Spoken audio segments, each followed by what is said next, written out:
What is up, football fans? This is Danny Austin. You are watching the Live from the 55 podcast or listening to it. Either way, watching, listening. I'm here in Marteloup in Calgary, Alberta, Canada.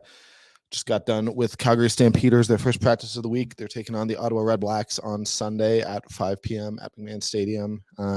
Has been a really, really fun week in the CFL. I think that looking forward, there's more to come. I'm excited to be here. I'm excited to be talking about it. I'm excited to have Fraser and Fig as a sponsor. I'm not going to do the ad read just yet, but we're going to get to it. People keep asking me. I keep promising that I'm going to have one of their charcuterie boxes here. Haven't done it yet. Various reasons behind that, largely that I keep forgetting to order it. And you can't just walk in and pick it up. You got to order in advance because these are elaborate charcuterie boxes. Now, both John Bender and Ian Busby have proposed to me that they want to come in and eat charcuterie with me on air. I'm not on TikTok. I don't know anything about that, but I'm pretty sure that that's not the content people are looking for. Just three middle-aged men eating meat. But who knows? We're gonna get to that later. I'm just talking about my ad read in advance, which is professional podcasting, folks. Look, let's get into it. We have two guests today. Ian Busby popping by as usual. He pops by whenever he can. We're going to talk a lot about Stampeders, what we saw over the weekend, what we're looking forward to this weekend against the Red Blacks, as well as just kind of around the league. Because, as I said, there were some crazy games. That Bombers Red Blacks game was absolutely incredible.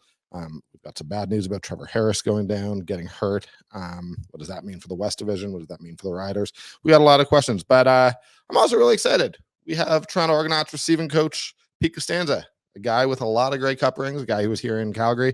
He's going to come on. I feel like it's a little bit hard to talk about the Argos. They don't get quite the coverage that they deserve, and I'm not sure, the best team in the league. I think there should be more conversation. So I figured Pete is one of many coaches, Josh Bell, Corey Mace, Ryan Dinwiddie, who are now with the Argos, who were previously in Calgary. So hopefully we get a bunch of them throughout the season. Talk about their time in Calgary, as well as, what's going on with a pretty powerhouse Argos team that, who knows, could repeat. They look that good early. So we're gonna get to both of those guys. But for now, I like to just do a little intro off the top, solo, trying to get better at this. Wow, that was neither a cough nor a burp. I don't know what just happened. I just stopped talking in the middle of a word.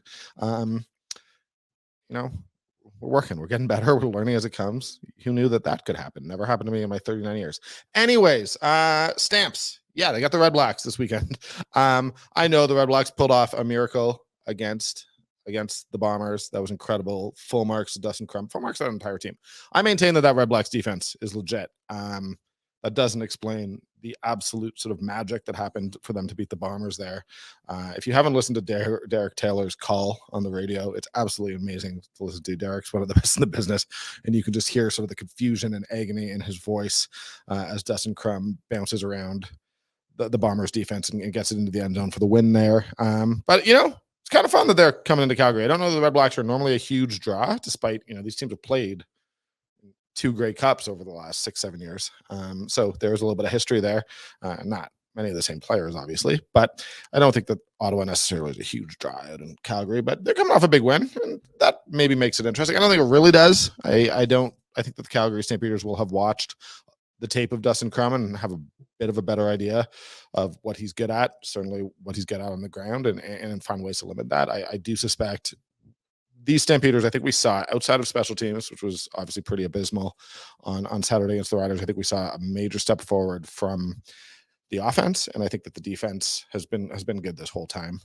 One mistake at the end of the game, sort of notwithstanding, I have no worries about these Stampeders on defense, and I don't know. It sort of feels like the Red Blacks had their big moment. Print the T-shirts, I love it. Celebrate it, do the whole thing. But I have trouble seeing them coming in. I will say, though, that, there was a real sort of palpable sense of relief today at Stampeders practice. Dave Dickinson talked about how it would have been such a backbreaker to have lost that game. I do think the Stamps felt like they played better the entire game, and it just kind of went wrong right at the end, and they still managed to pull it out, puts them to 2-3, keeps them within striking distance of the Riders, and means that the Riders don't have the season series kind of locked up, which would have made it really, really hard for the Stampeders team at 1-4 to catch and then pass the Riders by the end of the year. I just think it's almost not impossible, but improbable. And you could see the Stamps. This gave them a shot in the leg. They're ready to go. And I really do think that they can sort of build. You've got to beat Ottawa, obviously. I think, as I said, it's at home against an Ottawa team that I'm not too worried about. I think that's a very winnable game. And then a really tough challenge in Montreal. I think that's important. The Stampeders historically have had lots of trouble in Montreal. I'm not going to speculate on the reasons. Other people will do that. But, you got them and then a really tough August. So, the Stamps have their work cut out for them. But I do think we saw enough that you can see how they can win some games this summer and go into Labor Day probably at 500 or around 500. I don't think that you're going to complain about that and then try to go on a run. It's building and beating the Riders. Really, I can't imagine the conversation we're having right now if they'd lost that game on that Hail Mary. That's just a very different just outlook for the rest of the season if the Stampeders lose that game. So that was big. As for the Bombers, I don't know. It's hilarious that they lost to Ottawa.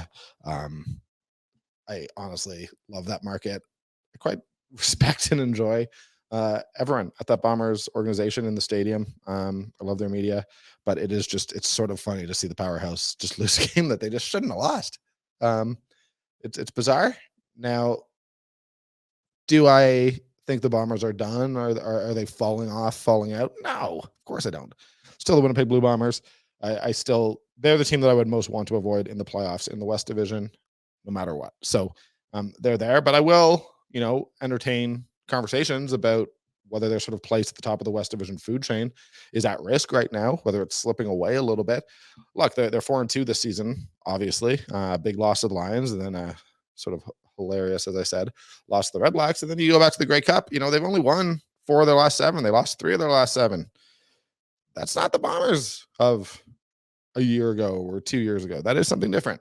This is about wins and losses, and that matters. Now, they're playing the Elks. They're playing Edmonton on I believe it's Thursday. I believe it's today if you're watching this. And we can believe I think the Bombers are going to absolutely destroy the Elks. That makes me sad. I've said I don't like joking about the Elks. I love that market. It's not good for the CFL that they are drawing so few fans and what have you. But I'm sorry, it's the Winnipeg Blue Bombers against the winless Edmonton Elks. I don't think they have a hope. You might rightly point out that I said this about a couple games last week and was wrong. I'm fine with that. But I don't know, what would I be willing to do? I will say this. If the Elks win, I will get a party-sized $80 charcuterie board from Fraser and Fig, and I will eat it myself on air next episode. I will explode. You will be watching a man's stomach blow up on a podcast if you were watching on YouTube or just listen to it, which I can't imagine what that would sound like on audio form, but I am that confident that the Bombers are going to win this game. I just don't see the Elks having hope. After that, looking at the schedule, you got Riders, Lions. That one would be probably a lot more interesting if Trevor Harris wasn't hurt. Brutal to hear he's going to be out for as long as he is. We need quarterbacks in this league. I don't know. I still think it's sort of got the potential to be interesting. I don't think Mason Fine is going to be the second coming of Dustin Crum and sort of, inspirationally lead this Riders team to an unlikely victory here. I just think that the Lions defense is too good. Honestly, any other league, we would be talking about Matthew Betts having 9 freaking tackles in 5 games. That's incredible. This guy's off to an amazing start. This should be leading Sports Center. This should be something we're talking about more. I should be talking about it more. That's on me. Shout out Matthew Betts. That guy's amazing. Anyways, Lions are a good team. Riders are going to have to make some real adjustments and try to figure it out on the fly with Trevor Harris out. That's not to say I don't think they can win. It's just I don't think they will win. So yeah, there you have it. Finally got Argos Ticats. I think this was Friday night. I don't have the schedule up anymore. But we got Pete Costanza coming on. The receivers coach, Pete Costanza, absolute legend, one of my favorite people. All this guy does is win Grey Cups. So we're gonna talk to him. We're gonna have him on air. I can't wait. I hope he has all his Grey Cup rings on. That's what I would do if I was coming on the Live from the 55 podcast. I would just show up. I would flash all my rings, make people know who is the boss. But anyways, we got Pete Costanza coming right up. After that, we're gonna have Ian Busby. Not sure if I'm going to stop in and talk on my own in between. But again, here it is, the ad read. Big fan of our sponsors at Fraser and Fig. I'm going to be eating some Fraser and Fig on air at some point, which everyone's waiting for. I have had it at a picnic. I was a real hit. I brought one of these little charcuterie boxes to a picnic, and I think it went over well. But for those of you who don't know, Fraser and Fig, they're up here in my loop. You call them, tell them what you want. They'll make one of these absolutely incredible little cheese and charcuterie boxes. They're made with fresh artisanal provisions. Honestly, you can get them delivered as well. If you can't get out, you're in a hurry. You're trying to get ready for a picnic, your party. Get it delivered. No problem. Anyways, they do ready to go cheese and charcuterie boxes, curated with local and artisanal ingredients. They offer 4 sizes. They suit every occasion. All their boxes come with meat, cheese, dried fruit, fresh fruit, nuts, olives, pickles, and carrots. It's so delicious, guys. I'm telling you, this is I love Fraser and Fig. Cannot wait to have one on air. Also, honestly, their selections do vary from month to month. So just because you've had one of their boxes doesn't mean you've had them all. Check them out over and over again. These guys honestly are the best. I love them. Super appreciate them sponsoring. So there you have it. Check out Fraser and Fig. Tell them I sent you. Tell them Danny sent you. Tell them live from the 55, the whole team here. Tell them Pete Costanza sent you. We got him coming up right now. Let's go. Pete Costanza, Toronto Argonauts receivers coach, Toronto Argonauts pass game coordinator. You're the only person I know, as I think that I know, who has Grey Cup rings from the last 2 CFL seasons. You've got 5 in total, dating back to 2008 with the Calgary Stampeders. Can I ask, when was the last time you put all 5 on? Do you ever put all 5 on? Let's see. I put all 5 on at the ring ceremony. So when we got our rings this year, fun night. That doesn't happen all the time, and I just thought it'd be something fun to do and throw all 5 on and look like Liberace for a couple hours while we're getting our new ones. Does the 5th go on the thumb, or do you have to now use 2 hands? The 5th went on the pointer finger. Okay. In the middle. That's amazing. Yeah. Well, and I imagine pretty quickly, as I've covered teams that have won championships. You move past that, but I gotta ask, you guys have come out so hot. I know there's a lot of seasons to play. I'm not trying to get you to say this and that, but was it a point to say, hey, look, we're the Grey Cup champions. We want to come out and prove that we're the team to beat out of the gate? Yeah, no, not really. I mean, it's a different team. We've lost guys, we've added guys. So it's a different team every year. And I know that everyone likes to talk about defending the cup. Our approach to it was once training camp started that we weren't defending the cup anymore. We did win last year. And if the media wants to say we're defending the cup, but our whole process was, let's go out and enjoy the process of prepping each day and try to stack wins. I think a long time ago, just learning from old man Huff, it's you need to stay on task week by week. I think a lot of times, even when we've been on good teams and you start, looking, hey, we're 11-1-1, and you start looking down the road, you forget what your goal is right in front of you. So for us, we told them once we got the rings and we had the ring ceremony, hey, put it to bed, enjoy it. It was a great accomplishment, but now we got to go back to work and see what happens, see how the process takes us. And you must like the way your group has responded to that challenge, right? I mean, I think we're all happy with it. We haven't played our best football at times, but we've played well enough to win football games. For me, when I look at the group and I look at the receiving core, I really want them to just understand what we're doing, understand how we're trying to play winning football. And really what I like about my group right now is you make a correction, whether it's in practice or it's after a game, and you rarely see them make the same mistake again. So they're really starting to understand the big picture of what we're asking them to do and trying to play winning football. So it's been a real joy right now.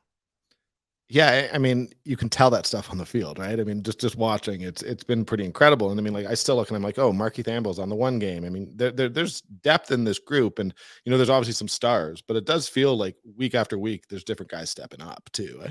Oh no, there's different guys stepping up. I mean, the way the offense is built, and obviously it's no secret we want to try to run the football.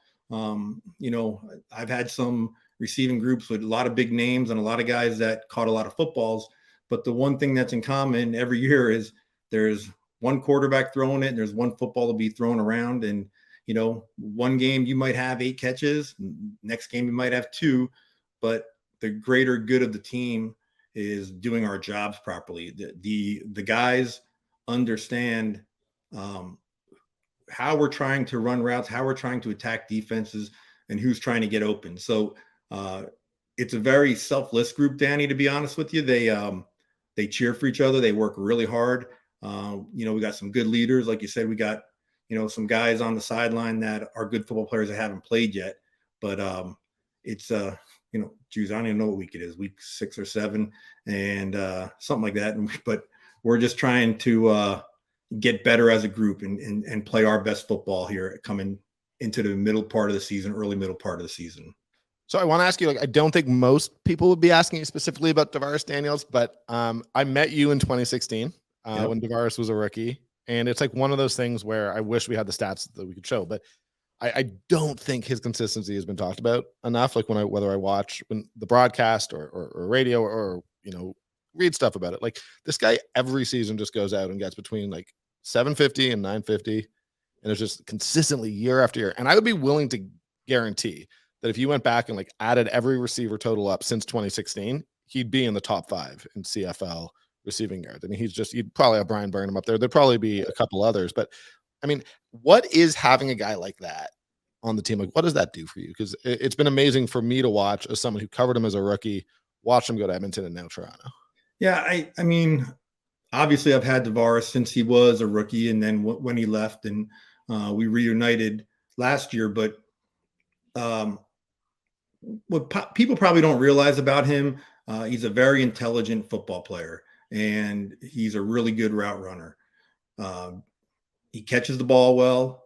He might not be that blazing speed that everybody looks for, but for some reason over the years, he's found a way to run routes, understands leverage, coverages, and knows how to get open. I think his best attribute really is just football IQ. When you talk football with Didi, he gets it. His rookie year, you remember, I mean, whatever it was, week 8 or week 9, when he finally got his chance to step on the field, he learned. He was behind some good guys. He paid attention, and then he got in there and really started getting a feel for the Canadian football brand of football. And his understanding of the waggle, the way he uses the waggle, the way he uses his big body. He's a long frame. I mean, you're right. It's not, he doesn't put up the gaudy numbers all the time, but he's a guy that you can trust to get open. You can trust to do the right thing. Very rarely does he have a lot of mental mistakes in the game. So when it comes down to the trust factor of executing the game plan, for me, he's a guy that gets the brand of football that I try to coach and the winning football that we try to teach our guys. So there's a lot of things stat wise that you can't track, but DeVaris is he's a great pro and definitely one of the better receivers in our football league. He's also, like, I say this not joking, and I'm sure Ticats fans won't care. He's also like the nicest guy I've ever met. Like I honestly, like, it was, I think my first week covering the Stampeders, because Scott Mitchell left to go to TSN or to Toronto, and I kind of took over around Labor Day. Didn't know what I was doing, and it was basically around where he was making his debut, and like, I honestly think he recognized that and just kind of helped me out. Like, was a great interview, like super, just a really, really good guy. Oh no, he's a great guy. I mean, he's a quiet guy until he needs to say something, right? So like, I see him in the media and talking to people and doesn't have a big ego in our meeting room. He's not the one in there joking around. If he has a question, it's a good question. But what really has been enjoyable over the years watching him grow is how he now, as a veteran, goes and gives information and life lessons to the young guys. He's the guy now that's been around, that's played this game for a while, and he helps teach them. When long time ago, like you said, he was the one that was being helped out by the vets and myself, and now he's kind of turned that around. He understands that everybody in that receiving room at some point is going to have to play football potentially for us and play winning football. Because that's what he did when he came in week 8 or week 9. But, he's a quiet guy, but he's a good leader. He's not a rah-rah leader, but he's a really good leader in the room. That's awesome. You have coached with John Hufnagel, Dave Dickinson, Mike O'Shea, now Ryan Dinwiddie. Yeah. I don't want to say how are each of them different because that's a major question, but I mean, I guess what did you learn, I guess, from each of them? Huff, I've obviously known the longest. I've known him since 1997. He brought me into the Canadian Football League, and 97 he did, eh? Yeah, 97. I met Huff in the Arena Football League when we were in New Jersey together, and then we've always stayed in touch. So he was my connection to Calgary in 2008. But from Huff, a couple things is, one, be yourself, be authentic, coach as you are, get to know players, build relationships, and treat them like people, not just guys wearing a number for a football team. The other thing that I really learned from Huff over the years is having a system that is consistent and how do you want to say it? Eliminates distractions. So he's a really good teacher. He's a teacher of his coaches, and he's obviously a great coach and teacher to the players. With Dickie, Dickie's one of the smartest people I've been around. I mean, he jokes around about the concussions, and he can remember things. We'll be talking, hey, remember 3 years ago? And he's like, no, that wasn't 3 years ago. I think that was 2 years ago on Labor Day when we were up in Edmonton. We ran that play. And, you go back and look it up, and he's right. Sure as the sky's blue, that's what it was. So, real smart guy, Dickie. Definitely detail-oriented as well.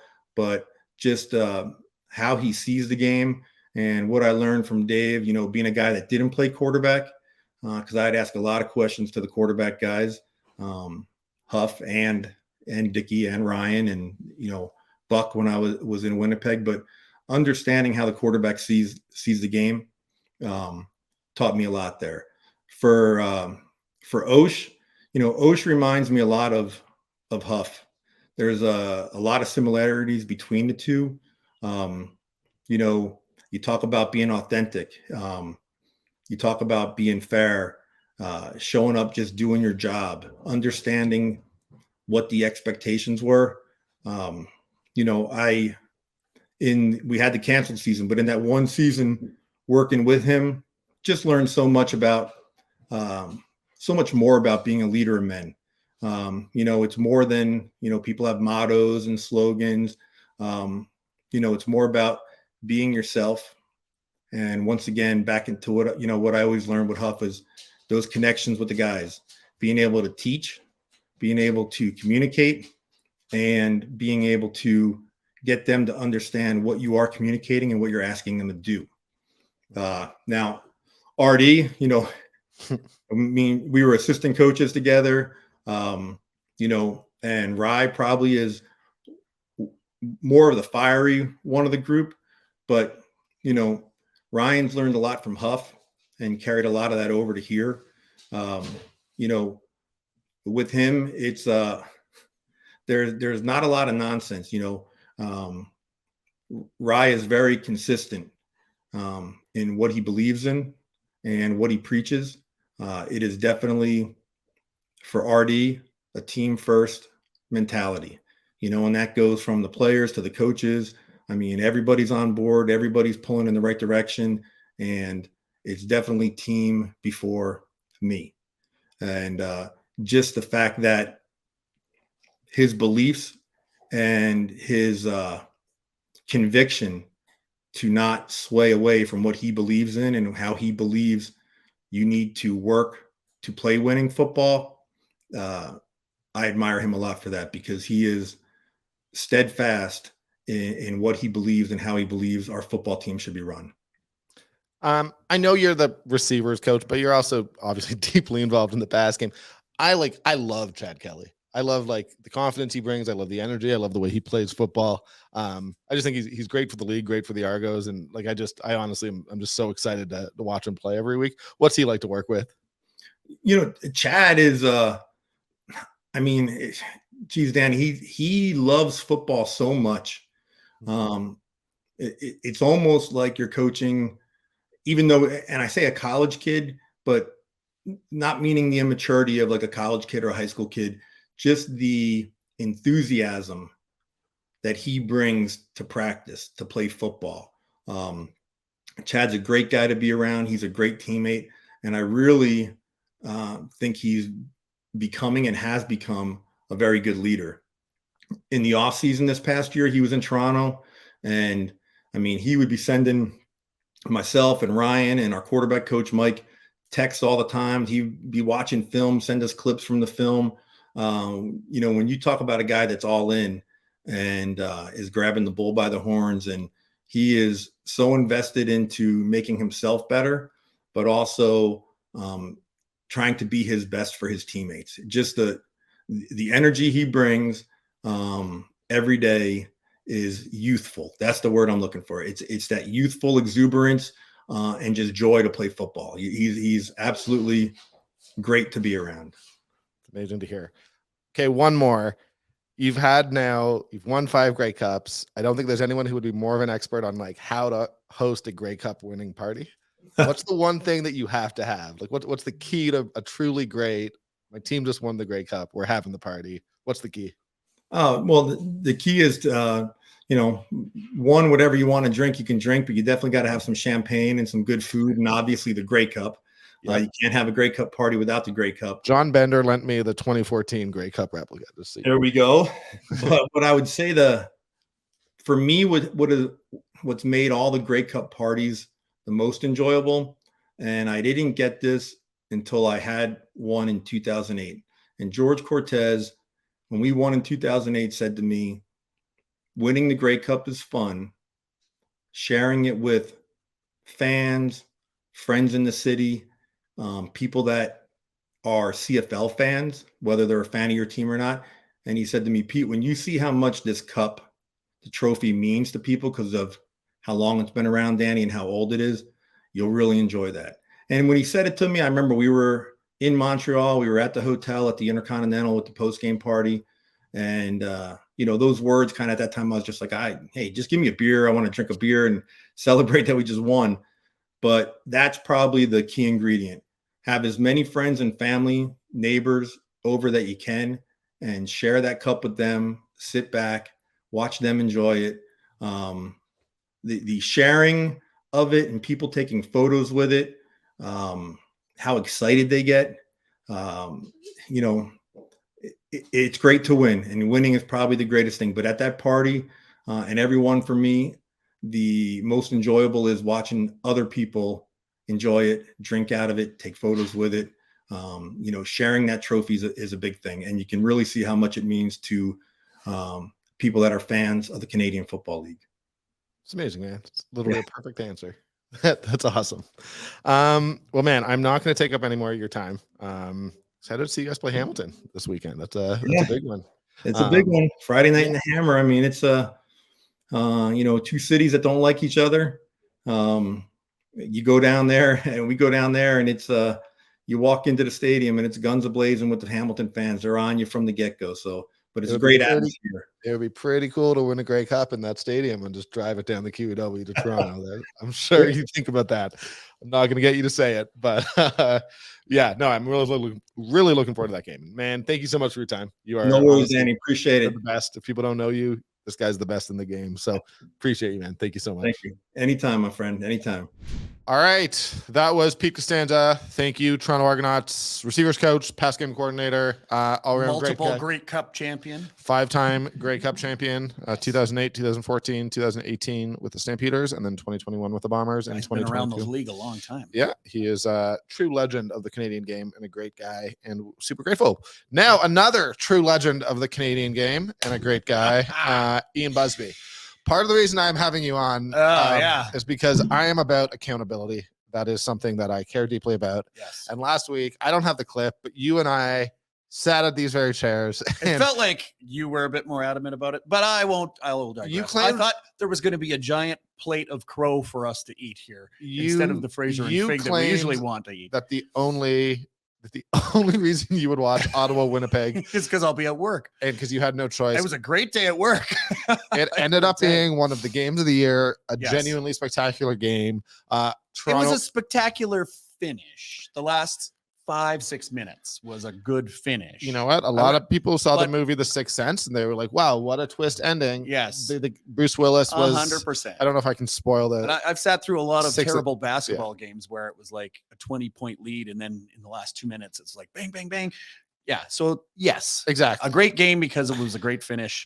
I've got a lot of thoughts about that game. Yes. I do want to largely look forward. Toronto, Montreal, also a good game. Pretty much, to be honest, what we said we wanted. That one was a solidly well-played football game that the Toronto Argonauts showed that they are the number one team in this league. Exactly. And then Calgary, Saskatchewan was a great game. I just think that we need to acknowledge that, you know, part of covering the CFL, part of talking about the CFL is that and this is, you look stupid sometimes. That was a great. As soon as we discount the league, something like this happens. That was a Saturday of 6 hours of solid entertainment, and it was great. Exactly. So I had you back on in part just so that both of us could acknowledge that we were incorrect. I always say when I'm wrong. I still think that the league should have stats. We're not wrong about that. Now I am going to do the same thing that I did last week and start off this way. There are 4 games this week. I'm going to list them off to you. You have to pick one. Let me think about what the parameters should be here. What is the game that you believe is the game of the weekend? First off, we have Thursday, Edmonton at Winnipeg. Yes. Second of all, we have Friday. I don't know why I'm doing the of alls. On Friday, we have Toronto, Hamilton. On Saturday, we have Saskatchewan, BC. On Sunday, we have Ottawa, Calgary. What is the game that if you were to tell someone who does not watch the CFL, this is the game I want you to watch? It's going to be the most entertaining, the most fun. The stakes are the highest. What is the game? Wow. See, and now watch them all because they're all going to be entertaining. That's not going to happen every week. But the game that I'm this week's podcast, the game that I'm most interested in is Saskatchewan versus BC, because as unfortunate as we witnessed this game on Saturday night, and another week goes. And another starting quarterback, another Trevor veteran Harris. guy goes down with a long-term injury. And they're not saying right now it's going to be full for the full season. It's a tibial plateau fracture. It's a little bit more complicated. Could be something that comes back. It depends on how. My dad tells me that I need to make sure that I actually explain things in case people aren't hardcore. So we are talking about Saskatchewan Roughriders quarterback Trevor Harris went down with a brutal knee injury. Yes. He's going to be replaced by Mason Fine, who had some ups and downs in that game against Calgary, and gets a good bonus Hail Mary to his stats, whatever his stats are, because we can't really look him up. But that he's going to be making a start, and this is going to be going forward, right? This is their quarterback for the next couple of months at least. Yes, this is a side note. This is not, I'm not trying to interrupt, take you away. I brought this up in the intro. Do you realize that Matthew Betts has 9 sacks in 5 games? Yes. How is that not the only thing people are talking about? But this is Cameron Wake. Cameron Wake since 2000 is the only guy with more than 20. Yeah. He had 23 in 2008. I witnessed that season. Yes. And he was absolutely dominant. And we had the argument back then because there was the defensive player of the year, and the people out of BC were like, this is the most outstanding player. And then the mindset started to change after that. But absolutely, Cam Wake was the most outstanding player of that year and of those couple of years where he was way good. And then he went on to have 100 sacks in the NFL. Toronto Sun columnist Steve Simmons said to me at Grey Cup in 2021, he was like, who is the best player you have seen in the CFL? I was like, well, going back to a kid, it was probably Flutie. I didn't see Warren Moon or anything like that, obviously. And his answer was Cameron Wake. Yes. Either way, right now, Matthew Betts is on pace to have more than Cameron Wake. Yes. Now, that won't hold up necessarily. I'm not saying that, but either way. He's had a couple of 3-sack games, I believe. Yes. At least one. 9 sacks would have been the 4th highest for the first 5 games for all of last season in the CFL. 9 sacks. Yeah. 10 would have been 3rd, and then Lemon had 4, and Maudlin had had more than anyways, Yes. 14. Anyways, this is an incredible story that I honestly, I'm trying to just, since this is my podcast and I can't keep saying no one's talking about it if I'm not talking about it, because like I have a couple hours a week to talk about stuff. So I just wanted to toss that out there. And that is part of why like that game. And this is what makes it intriguing, because Mason Fine has been in with the Saskatchewan Roughriders for a couple of years. He made a couple of starts last year. That was in a situation that was completely different because it wasn't an injury. They were moving from him to Cordy Fajardo. Fajardo was kind of injured, but he could have played, and they kind of benched him. And now it's Mason Fine, because Trevor Harris is completely out. Mason Fine gets the start here. Now it's time to see if he's got it. And the BC Lions are the best team in the league outside of Toronto. So I'm looking at this as like, that's the marquee game. Every other game on paper. Well, I'm going to pick my marquee game. If we went last week, we would have said these would all be blowouts. Yes. No, I'm going, and yes, I'm the Calgary reporter. And part of that, this is that I want to have a little bit of a focus on Calgary as we go here. But I do think Calgary, Ottawa has some intrigue. Definitely my number 2 game. Yeah. Now, I don't think Dustin Crum, like is going to necessarily be able to do the same thing now that you got some tape on him. I do think that you're a little bit more aware of his running tendencies. I thought he was very good, particularly towards the end, obviously, against the Bombers. But I lean towards this being a pretty big Calgary win. Yeah. The reason why I still think it's intriguing is I actually don't know that the offense is good enough to get a big win. This is a pretty good Ottawa defense. So this game may stay closer than like Ottawa might do absolutely nothing on offense, and the Stampeders still may not run away with it. But I did see enough, particularly in the first half, from Jake Mayer and the Stampeders offense. And then at the end, after the Riders had taken the lead, and they had to get into field goal position for Rene Paredes, I thought that was really impressive. Yes. There was no hesitation. It was confident, and the Stampeders did what they had to do. We got enough time on the clock. Let's move down the field. Let's put up give our field goal kicker a chance. So if what you are looking for is progress from the Calgary Stampeders, I do think we saw it. Yes. I think we saw a step forward, if not a step forward that made me think this team is going to overtake the Bombers, even though the Bombers can't beat the Red Blacks. So this is for me. Look, I'm not particularly saying that I think Ottawa is just going to start climbing the standings steadily. But the fact is, are these teams not? I have the standings here. I want to double check. They're same in. They're everybody's 2 and 3. They're both 2 and 3. The whole league's 2 and 3. The I know you're not a betting guy, but the spread is like 5.5 right now, and that seems pretty high. But again, it goes back to history of the Stamps having good success against the Red Blacks, and especially at home. So it's not generally one. We were marking this one on the bingo card as like, okay, this is our free space, but that's not going to be the way it is. But I still feel confident about the Stampeders. I felt outside of they just got to tighten up their special teams. Defense and offense were solid in that game. I think it's not even that much of a close game, other than now like 2 punt return touchdowns and a Hail Mary. Like that's. Agreed with you, except that the issue is that they've had issues on special teams coverage from the start of the season. Yes. So that's not a simple fix, in my opinion. No, it's not like, oh, guys, just focus more. That's a feature, not a bug. I said that, I think, on Sunday's podcast. And I do think that like Mark Killam, I would trust to get it fixed, but you got to get that fixed in a hurry, because it's making games that you should be winning by a lot closer. It affected them against Winnipeg, against Ottawa in week 2. Yes. There was a big return. I will say it's interesting that we picked, like, this is the most unofficial, and I didn't tell you we were doing this, but like, I do think Toronto Hamilton packs similar intrigue for me. Here's the thing, like every one of these last 3 games, not at Winnipeg, Edmonton doesn't have quite the juice to it. And the line on that is telling you what people think about that. 15 and a half. Yeah. It's double digits. I don't gamble, but I find lines useful regardless. No, I know. Yeah. But you get a sense of what everybody thinks of is because of what that is. But they all have similar storylines. A team coming off a big win in one of these games, a team that's coming and a team that's bringing in a new starting quarterback in these games, right? Mm-hmm. So it's Mason Fine in Saskatchewan. You've got the Crum starting for Ottawa, then Powell is the Hamilton Tiger Cats quarterback. So he was third on their depth chart to start the year, and now they've got Bo Levi Mitchell and Matthew Schultz injuries, and now they're down to their number 3. So that's the thing. If we trust Toronto, which I think both of us do, I think we've talked about this. Like I feel like Corey Mace is going to be throwing the kitchen sink at him, and we'll be able to figure it out. And we'll confuse his eyes like he did, to be honest, against Vernon Adams Jr. Like it's that one. Like it's hard for me to put it below necessarily Calgary, Ottawa, because they're very similar in the sense that I expect the better team to sort of cruise a little bit. Yeah. But Hamilton's been in a tough position, and Hamilton and Ottawa having multiple quarterbacks injured is such a it's brutal. It's sad state. Like everybody wants to all this talk about it was like, oh well, BC's got Dane Evans, maybe they could trade him into one of these teams. Why would BC trade Dane Evans? No, because they're one play away from needing Dane Evans. Yeah. Like, why would you? I had this last year, late in the season. People were saying, "Oh, well, the Stamps should once Jake Mayer had taken over as starting quarterback for Bo Levi Mitchell." I had people saying, "Oh, well, they should trade Bo." And I was sitting there, I was thinking, why would they trade their safety net? Yes. When you see all these starting quarterbacks going down, why would you ever trade your backup?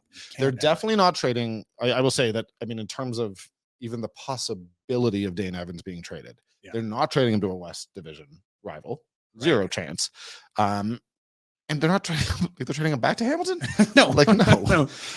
Here's the question. And to be honest, if Bo is back, you're not going to have the money to have Bo and Dane Evans on your roster. So you're it doesn't make any sense. You have to just roll with what you have, and you have to rule both Schultz and Bo out for the rest of the year if you're going to make a move like that. But okay, my question for you: which of the teams is going to throw some money at post Labor Day? Probably, but who's going to throw money at McLeod Bethel Thompson? Ottawa. You think so? Yeah, because this is a situation where Bethel Thompson's waiting for an NFL deal. As crazy as that sounds, he's an older player and he played on the Grey Cup winner last year, and he still believes that he can play in the NFL. He's going to wait that out, and then by the time Labor Day rolls around, the NFL started, doesn't feel like there's going to be a lot of opportunity at that point. But at some point in time, he's going to look back at the CFL and go, okay, I want to play for the rest of the year. I will come back to whatever team needs me. Probably won't be Toronto unless they have an injury, but that's the thing. It's like somebody is going to have to throw money at him. If that's the only kind of veteran quarterback that's out there on the market right now, Bethel who's Thompson not is playing. 35. Yeah, he is not. No, look, I genuinely believe when you said, look, my family is in the South. I want to be closer to my family. And he went down and played in that whatever football league. USFL. Yes. That does not necessarily mean that I'm saying he's not going to come for 2 or 3 months, but the NFL thing, I to be honest, I don't even like repeating it. I mean, he's obviously not at 35 getting an NFL deal.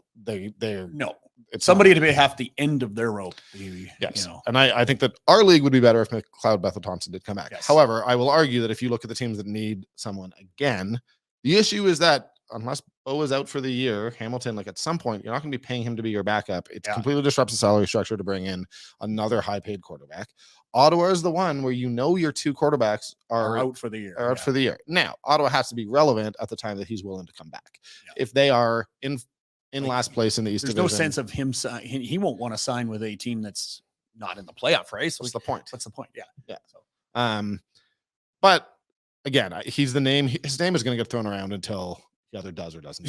That's the reality. Because there's just nobody else out there, and we're down to how many quarterbacks have started already this year? Oh, I was having a conversation at Stamps Day about someone saying well, are people really saying that Trevor Harris might not come back because of this broken bone? And I'm like, Trevor Harris can play. Honestly, the league may just be you never have to retire because there just aren't enough competent quarterbacks, and he's a competent quarterback. Yes. Again, it's why I was saying to Pete Costanza, I was like, man, do I ever love Chad Kelly?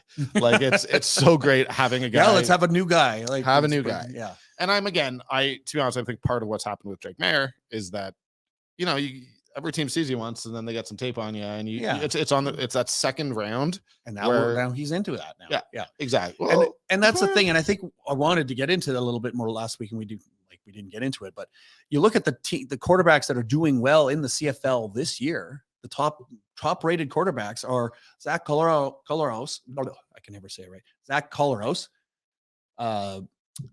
Cody Fajardo, and Vernon Adams Jr. Yeah, they're 1, 2, 3 in passing yards. Yeah. 1, 2, 3. No, they're not 1, 2, 3 in passing touchdowns. Oh, okay, so QB quarterback rating is what I was Chad Kelly, so that's a good story. But and then Adams is just lower on that chart because he threw 6 interceptions in one game. These guys outside of Kelly have all been around many, many years. Zach was playing in the 2014 Grey Cup, and now here we are. This is a decade later. So sometimes it takes that long to get to the point where you're like, okay, this is a steady, like, that's why we have to have patience with Jake Mayer.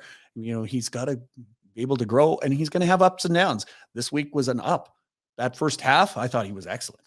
So yeah, well, and I mean, I couldn't agree more. And this is something you and I have certainly talked about. Jeff Hamilton, I had a similar conversation with him about this. Like, I do think that you have to look at the age of these quarterbacks. Now, it's incredibly difficult to be patient. And I will say yes, with that the other thing with a lot of these quarterbacks is that at some point or another, they tended to be backups to some pretty, borderline Hall of Fame players. Well, Trevor Harris is a good example So because he was backing up Henry Burris for a couple of years. Then he took over and took them back to the Grey Cup. So yeah.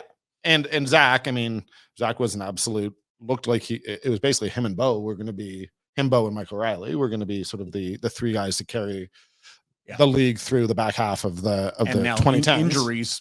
Injuries derailed him to the point where we thought we weren't even going to see him again. And then he rose again. And so 2019, he gets resurrected. So yeah, it's interesting. I mean, I do think it's also a little bit, I don't know that you want your Mason Fine starting at this point in the season. I don't know they've had their ups. And I do think that with particularly, honestly, at quarterback, maybe more than any other position, although this may also be, if you mess up at other positions, you just get slotted out more quickly. Right. I do feel like quarterback can be a job where you see guys get their confidence get ruined. So there's a balance. And I mean, and it becomes an all or nothing type of thing. Right. And that's the unfortunate part. So you have to, when your opportunity arises, you have to take advantage of it, and there isn't a lot of patience a lot of times. We've seen a lot of guys come in with a lot of fanfare and then just like, whatever happened to that guy, and then it just doesn't materialize. And I think it's the fascinating thing about Jake Mayer in particular is that, I mean, I'm going to pull up his stat line right now from week 6. Because he obviously was very good in the first half and less so, but he still had, I mean, he had 200 passing yards in the first half and then 115 in the second half. 26 for 37, 2 touchdowns, 1 interception. Right now, they've got to try to cut out the interceptions, but the stamps are all also, and Dave Dickinson is very clear about this. He's trying to encourage, don't worry about the interceptions. Yes. Like play confident, play with your eyes, trust your eyes, put the mistakes behind you. And I think that's what you have to do with the and you have to have a short memory. You can't just be sitting there. Like you can't let one mistake spiral into others. And you can't let one mistake dictate how you play, right? Yes. Like mistakes happen within just the flow of the game, and you're trying to build and improve. And I do think we're seeing that from Jake. I honestly, though, the stat line matters less to me than what I saw when he got the ball and the game looked like it was pretty much over. Well, they were down by a point and they needed to get to at least midfield and beyond to get into range to try and get a point to even tie it, or they want the win, obviously. And it's like, they just went bang, bang, went through the, and that's the type of thing like, where you don't look at the clock and go 37 seconds. We've got 2 plays. No, it's like, we can make this happen. And they casually, it wasn't casual, but they went there down with confidence. Exactly. So for the people saying like, oh, it's about confidence, it's about, Jake's lost it. I don't know, man. I mean, in a pretty high pressure situation, I saw him do it. And then you have to say that he's got it now. Yeah. So like it's a pendulum swing, right? And one way to the other. And again, for everyone, just why do I believe that the St. Peter's team is a contender? It is like, you look at Mason Fine, 116 yards, Trevor Harris, 115. It's the 115 for Trevor Harris that matters. And I'm not trying to talk badly about a guy who got injured at all, but this St. Peter's defense was pretty phenomenal. Yeah. It was 2 big special How much teams on players. that Mason Fine yardage was that one? Was one play. Yeah, which was 65 yards or something. Yeah, right? which was ridiculous. It was a crazy play. But I do think you're right. It's interesting. I still don't know. Looking around the league, I don't know which young quarterback I am telling other fan bases to be patient with at this point. Like, I don't know. I do think Cody Fajardo, despite having some faults, he's a guy potentially who we're seeing get back to who he was. Jamie and I did make the point that team made West Finals in back-to-back seasons with Cody Fajardo. Yes. Stuff went badly last year. I understand that, like, I, to be honest, do think that a change was needed, but he's an example of a guy who potentially may surprise some of us. What they call that, we would call that a change of scenery guy. Yeah. Like, although he's got the same offensive coordinator that he's Yep. had previously. So you would think, what was the difference? But between anyone writing this him year and off, last year? myself included, after Yeah. last year, that's a guy who's I felt showing that like something. a chance in Montreal was going to be good for him, and it has been. Yeah. It's great. Let's very quickly before I have no idea what our timeline is right now. What time did? Yeah, we still got a couple minutes here. Sure. Yeah. Edmonton, Winnipeg. It's not even like it's not. This is gonna be a disaster. That's what we said last week. So I know, but like my question about Edmonton is like, what are they doing? Like, why is Trey Ford never getting a chance? Like, this is a guy that they drafted in the first round, and he's got a lot of pretty athletic, decent last year. He's got a lot of athletic ability. What do you got to lose now at 0-6? Like, it seems to me like, let's let him go. What's the problem? Are you worried that if he gets in and does well, you're going to lose him to the NFL? Well, no. So what's the problem? But I don't know. Like, you've seen enough of Terry Cornelius to know that's not really working out. So my just wondering there, like, maybe you don't want to throw him to the Winnipeg Wolves, but again, at some point in time, you got to give him a chance to be out there. Like what Chris Jones says, he's got to play better win. He's taken third string snaps in practice, and we haven't seen him in a game. There is something going on there. Yes. And I to be honest, like when I had Jerry Modejong on a couple weeks ago, I defeated Jerry Modejong. Oh yeah. No, I listened. It was, yeah. As somebody that covers, I haven't covered a team that bad since like 2004. It's draining on you. You go there and you try to come up with some positive storylines. And when you're positive, people are like, why are you writing about this? The team sucks. It's like, well, these are still people are doing their job and trying, and it's just gone horribly wrong in Edmonton. And it doesn't seem like it's going to turn around anytime soon. I wrote a story on St. Peter's special teams coverage last week, and I'm looking right in the camera just in case the person's watching on YouTube, and got a long email about why I was letting Jake Mayer off the hook, because he was the problem and not St. Peter's special teams. And then they allowed 2 special teams touchdowns, and Jake Mayer threw for 315 yards and 2 touchdowns. Right. So maybe stop emailing me. Perfect. Yeah. Maybe I know that person needs a mail a couple as well. Yeah. I'm not saying names, but maybe I know how to do my job. Have you written this week about how the defensive players, when it's 3rd and long and it's a long bomb, just knock the ball down? That's a better than catching an I don't think I interception. need to write that. What I wrote about today was Aaron Crawford talking about how 3 times while he was with the Ticats, Rene Paredes stepped up and hit game-winning last-second field goals, and now 3 times. Now he gets to snap it. Aaron too, Crawford is the long snapper for the Yeah. St. Peters, and now 3 times he has been on the winning It end. feels a those. lot better to being on that winning end, doesn't it? Yeah. So every year, Rene Paredes does this, and I'm just like, I've written this story so many times. And you go to, and we've actually laughed with Rene about this, because it's like, well, what do you want me to say? If I say that I'm doing well, then I'll miss one next week and it'll all be ruined. So I'm just not going to say nothing. Exactly. Like, yeah. He was decent today. He talked about how he's gotten better and that it's sort of repetition, and he has gotten better with age.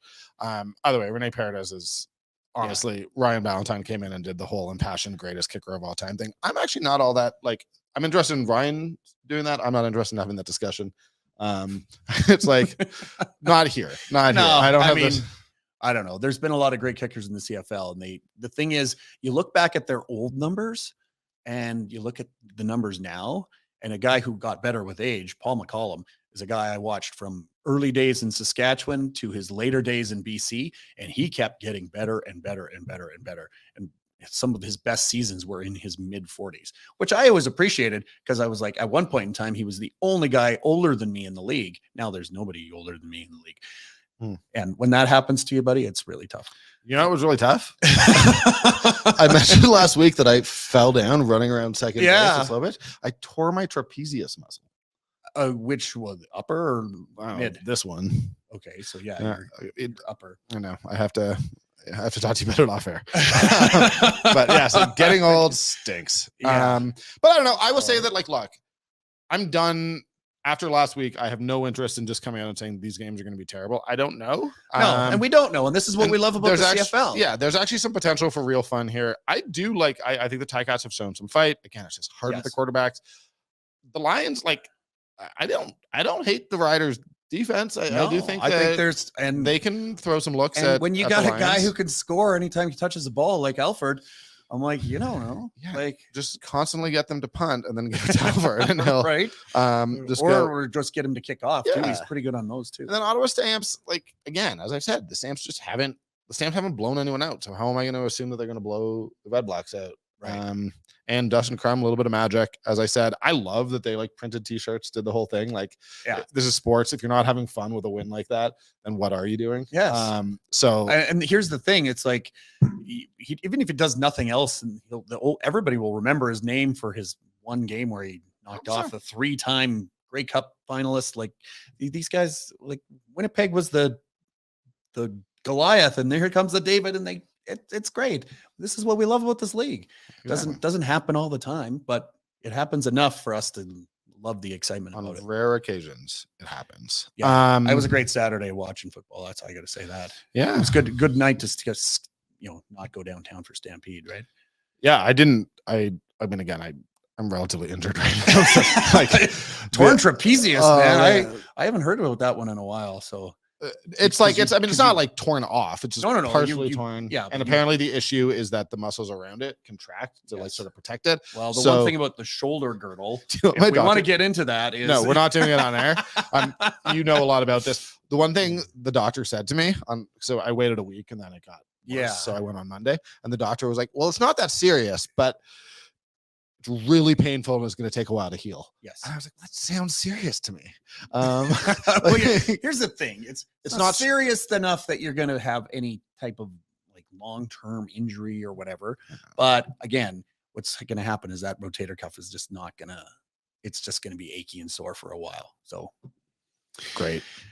Exactly. Great. Ian, anything else you need to talk about? I feel like we're kind of wrapping up here. Yeah. One thing I just want to say, Sunday's game, first Stampeders home game since the passing of Dan Carson. There should be a big tribute at the stadium. So Stamps fans, it's going to seem weird. I know, going there to McMahon Stadium and not hearing Dan's voice. I've been to more than 100 games. I don't like over the course of 20 some years living here. Dan's voice was just always so soothing and exciting, and his level of being able to just to elevate the game, make you feel at home. And when you walked in there, you knew you were in McMahon. It's going to be weird, and I don't know who that is that's going to take over, but it's a tough thing to follow a legend. And we're going to say goodbye to Dan on Saturday with a memorial, and then Sunday's the game. So real tough. Worked with Dan for the last couple of years, and it's been really hard for us in the media community. So yeah. So that's one thing. If you're going to the game, pay your respects to Dan, and we're really sad that we lost him. Yeah, thank you for saying that. Actually, thank you for bringing that up. It had sort of slipped my mind, which is a huge oversight on my part. I didn't know Dan the way you did. I was not lucky enough to have sort of a close friendship, but I know. And the thing is, like last Saturday, he would have absolutely loved every second of last Saturday, because we would have been watching that Red Blacks game, and he would have just been going, "Oh my God, can you believe this? Oh my God, what the hell?" And we would like.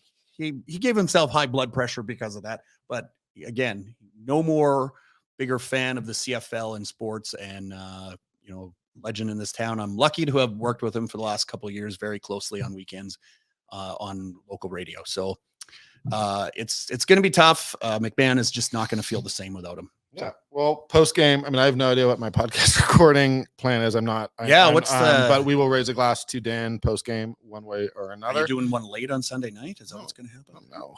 No.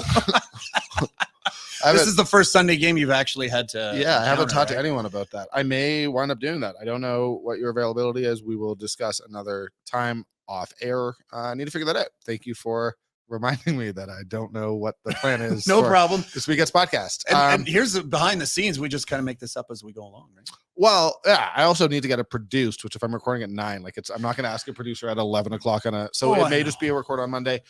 Come out on Tuesday. I don't know, guys. This is not good podcasting. Yeah, let's wrap it up there. Do you mind if I just quickly thank our sponsor before going? Fraser and Fig. Honestly, we can't do this without them. I talk about them all the time. I will say, I mentioned earlier that you and John Bender want to come in. Well, and I feel like if there's a Sunday night or Sunday afternoon game that the Stamps are playing, we could do a live watching the game, commenting on the game, talking about it while it's happening, while we're feasting. That sounds like a great idea. I do have an actual job, but so do I. I got yeah. many. I got many jobs. Yeah, I do. But we're gonna figure this out. We will. Yeah. As I said, but that's the trends on TikTok all suggest that middle-aged men eating meat is the big move. I don't know. Anyways, sincerely though, I cannot. John's wait. not as old as we are. So. That's true. Fraser and Fig, delicious elevated cheese and charcuterie made fresh with artisanal provisions for on-demand grazing, for pickup and delivery. These guys are amazing. Picnics, parties, whatever you want. Honestly, like whatever you want, they got you covered, ready to go. They got 4 sizes. Every occasion, as I was saying, all boxes come with meat, cheese, dried fruit, fresh fruit, nuts, olives, pickles, and carrots. Selections vary from month to month. Check them out. Thank you to Fraser and Fig. They are the best. I'm so grateful. I cannot wait to eat on air. I know no one's going to believe me, but I can't wait to do it. Yeah, it's going to be great. People want to watch me eat. This is a thing that you say every time you go out to the restaurant, right? Exactly. People want to watch me eat this. Anyways, this was live from the 55. We'll be back at you at some point. At some point. Thank you so much for watching. Cheers.